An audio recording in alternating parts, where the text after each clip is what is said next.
What does it mean to be a vulnerable Christian man? Walking through life weak and powerless is not what Jesus had in mind for us. It's time to fight. It's time to get comfortable being uncomfortable.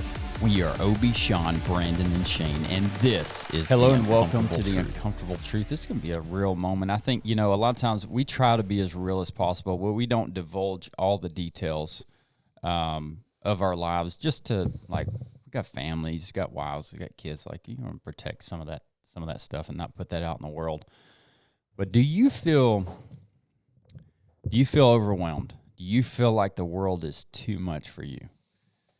Yesterday, Courtney and I, my wife, were having a conversation, and I was just telling her, I didn't say those words, I felt overwhelmed, but I said, I had a moment today that I really enjoyed. I did something that was creative, and that's where I gained a lot of energy from. And there was about 2 hours that I put my phone on Do Not Disturb, and I made some videos and was really inspired and energized. You were fulfilled. Yeah. You got a lot of fulfillment out of those 2 hours. And then I picked my phone back up, and I've got 30 notifications. And then again, immediately I feel Overwhelmed. anxious, overwhelmed. I cannot Escape it. can't get away. And it's not just the phone. It's not this device. It's what this device provides. It's the constant communication and always being on, and almost like this level of expectation I have on myself to always be on. Mm-hmm. And it's not, you said it a minute ago, it's not sustainable. It's not sustainable. Do you feel that way? Yeah. Do you feel that way? I certainly feel that way. And I don't, I tend not to recognize it on my own. I tend to be, the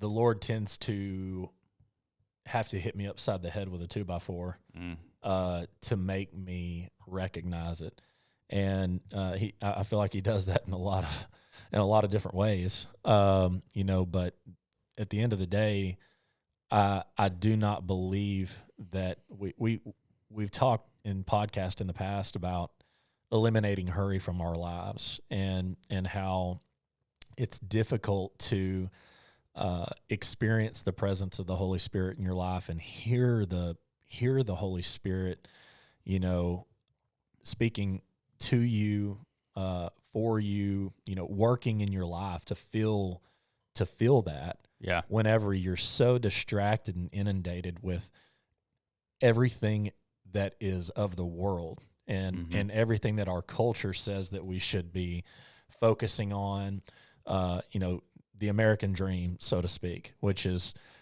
we've all, me, you, Brandon, Sean, I feel like have all chased that, to some degree or another. Right. And in our pursuit of that, we get laser focused on growing our business or growing whatever it is that's ultimately going to help us get to that worldly goal.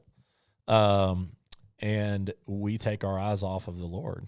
And when we do that, sometimes it becomes, I feel like for me, it becomes such a obsession and such a, if I take my eyes off of it, I'm not going to get there fast enough, and Yeah. we try to control that situation to a point where it just becomes who we are. And when it becomes who we are, that's when it gets to a point where it's unsustainable. There's no guarantees in life, and it'd be like, dadgum, I feel like what we're doing is, have you ever built a card house? How hard is it to build a card house? And I'm doing it right now. It's very hard. It's very difficult to build a house made out of cards, okay? That's what we're doing. Yeah, when we're setting these ideological things of worldly things that I can't even get the first layer going. This is ridiculous. Yeah. And it can all just be blown up just like that, just with the wind blows slightly a different way, or somebody walks by and nicks it, and it all falls apart, even if you all built that hard work that we've done. That's right. Yeah. We go on, how about the example of maybe going on vacation for a week and coming back to your business? Oh, bro. I've done it back when we had a lawn care business. We still have it. We're working on selling it. But when I was heavily involved in the lawn care business and my lead guy was also gone at the same time, and then we had planned a vacation at the same time, which was dumb. But I had a 10-day vacation, and I came home twice because it was falling apart. Falling apart. Just because somebody's presence wasn't there. In 4 days. 4 dadgum days. Yeah. It's so frustrating, but this is life. This is life. What are we putting our value in? And Brandon, we were having this conversation off air, and Brandon kind of drew out this little thing. But basically, it boils down to what's on the forefront of our mind, right? So it's time for us to reframe. What do we do? How do we reframe? Yeah, how do we, at the end of the day, for me, it's putting the focus back where it should have always been. Yeah. Where should it have always been? Mm-hmm. I think that the Bible teaches that the very first commandment in the Bible is that we should have no other gods but God. There's only one God, and choosing to idolize or go after or put anything ahead of our relationship with God is the very first commandment in the 10 Commandments of the Bible. So if we know that, and I've been struggling for a while and trying to get these things under control, where find a balance, and I say a month or two, find the right perspective. But I know the answer. Why am I not doing it? Why am I not really making the concerted effort to reframe? I think it's because of bad habits that we've created over the course of years and years and years and years of running businesses and doing what we feel like what we think we have to do. Mm-hmm. We think if we don't do it this way, it's going to fail. Yeah. We're going to because we've seen us have to come back after 2 days of being gone on what was supposed to be a 10-day vacation. And why are we so scared if something's going to fail? That's the question. That's what I'm trying to get. Yeah. I don't naturally get to these things, so the Yes. conversations help. Yeah. Why are we so scared to fail in what, and realistically, this is being realistic for us. Yes. We're so scared to fail Because by how the world views success. We're scared to fail because, one, we put too much emphasis on our identity in the world. Yeah. Okay. Yeah. And what the world thinks of Shane and Obi. Yeah. And two, we don't trust the one that provides. Yeah. If failing worldly has nothing to do with our relationship with the Lord, then why is it such a devastating thought? And I think you just answered that. We put too much value on it. We put too much value on it, and yeah, there's so many things. I think a lot of that value stems from pride. Mm-hmm. It stems from how we think we're supposed to provide. I think it stems from for me, I'm willing to admit that it stems from a lack of trust from the one who provides the ultimate provision in my life. I feel like I've got to control these things, and therefore I'm not allowing the one who actually controls these things Mm-hmm. to do his work. Yeah, for all of us, it boils down to that. Are you in that situation? And I'm talking to the camera of like, Obi and I we're being real here. Are you in that situation where you're not trusting in God with everything that you have and your family and your life? And like, if I think that I have to go out and I have to do these things to support my family, and God's like, you don't have to. Like, your family's going to be supported. Look how I provide for the birds. Right, yeah. You know, Day to day, man. day to day. What makes you think that I wouldn't provide for you so much more? Yeah. I love you, you know, and the birds have food every day. There was a time where I may have talked about this. I got fired from a job back in 2000. My third son was about to be born, 2014. Yeah, 2014. It's January 5th. I walked into a meeting that 3 months before, it's one of the times in my life that you and I have just had this conversation, like, how do you discern God's words to you? When you're at a crossroads. I very vividly know that God was telling me, hey, dude, it's time for you to go. October of 2013, put your 2 weeks notice in. And we had already started the lawn care business, but it was very small, and we were going to transition into that. And I kept telling God, hey, October, we're rolling into the winter. This is not like, I'm not going to be able to feed my family.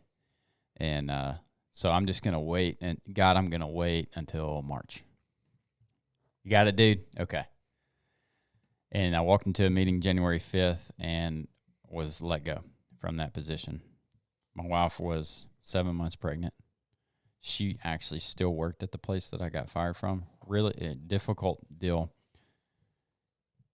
And we hadn't established our lawn care business. But do you know what? We trusted in God. And I think that was God saying, okay, if you're not going to do it, like, maybe this time I'm just going to show you that I'm going to take care of you. And this was a cornerstone moment in my life. We didn't miss a meal. Family didn't miss a meal. We didn't miss a payment on our house, or I think we had one vehicle payment at the time. At the time, we didn't have a whole lot of debt, but, we didn't have a lot of money. And the Lord 100% took care of us, even through the place that had just fired me. Right. Because my wife was still working there. Yeah. And they were, like, the Lord worked enough, and they were gracious enough to it gave me a month's salary. I haven't really talked about that much, but they gave me a month's salary when I left. Yeah. And we worry. Yeah, we think that if I don't do this, then we're not going to have this or make this in order to buy this or feed our family. At the basis of what we need, what is that? If we're just talking about finances, what is the basis of what we need, and what do we actually get, and what's the difference there? The problem is that the world tells us that we don't amount to much if all we have is the basis. Yeah. We've got to have more. We've got to have the house on the hill. We've got to have the nice vehicle. We got to have the stacked bank account. We've got to have the perception of success. It's why the average, household in America has $30,000 worth of credit card debt. It's why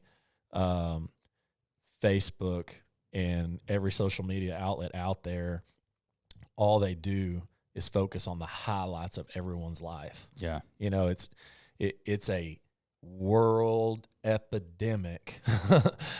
United States. Yes, it's a United States epidemic of we have to have this certain status in order to be looked upon as successful. We know we don't believe that, but that stuff still gets in there. Yeah.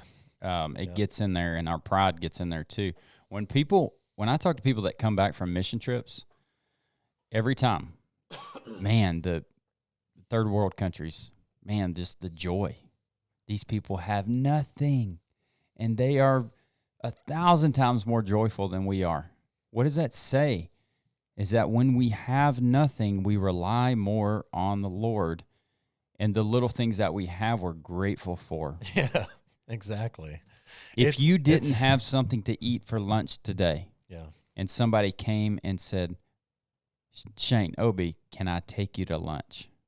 Literally, I could not eat before. Now, because of somebody's willingness to help, I can eat now. How much joy would that give you? An immense amount of joy. Yeah. It's so neat to unpack it. It is. You know, because, you know, when you're unpacking these things, you get to the solution, and the solution, just like Brandon has circled on our whiteboard that you guys can't see, it's God. He's at the center of it. And it takes unpacking all the crap, all the distractions, all the stuff of this world that we get inundated with, and we can't escape because it's intertwined into every aspect of our lives. But when we can take the blinders off, and we can take and actually get to the root of it, God's at the root. He's at the center of it. Yeah. He's the solution. He just wants us to be still and spend time with him so that he can unpack it for us. That's right. Like, let me show you the way. Son, daughter, sit with me. Let me show you the way. Listen, pray. Like, meditate on my word. Those things. We are, guys, if you don't think you're in a battle every day, then we're lying to ourselves. It's like the battle for your mind is intense right now at this moment. And what you're thinking about, whether it's like viewed as destructive or not, if our mind is not focused on the Lord, then we're losing the battle. Yeah. And I would just I would kind of close with, you know, and you hear this stuff and you think, yeah, maybe that's just a Christian idea. But these worldly things, you think they're going to bring you joy. You know, you think that if I've got enough money where I'm not living paycheck to paycheck, I'm going to have more peace in my life. You know, and you think if I've got this business operating at a more sustainable level, I'm going to experience more peace. I'm going to sleep better. I'm going to be more joyful. And that's just not true. If we find ourselves making those, it's a lie. If we find ourselves making those if-then statements to get the joy, if the if is anything other than God, if I do this with God, if I have a relationship with him, it's a lie. It'll never sustain. It's not the truth. It's not sustainable. The truth is Jesus. If you want to experience, and the Bible talks about this all throughout the Bible, and we get so wayward, we get so misstepped. But the truth is, if we desire to experience an ultimate joyful experience, and we desire to experience an ultimate like peaceful experience in our lives, and we want to get true rest, we have to embrace and seek a relationship with God. And we have to have him at the forefront of everything that we do. And that's the only place that it's going to come from. Everything else is going to fade. It's all going to fade. And it takes us a long time to get there. Amen. We'll close there. Yeah. Real Moments with Obi and Shane on The Uncomfortable Truth. Thanks for joining us today. Help us reach more people for Jesus. Hit those buttons at the bottom. Go kick the day in the face. Catch you on the next one.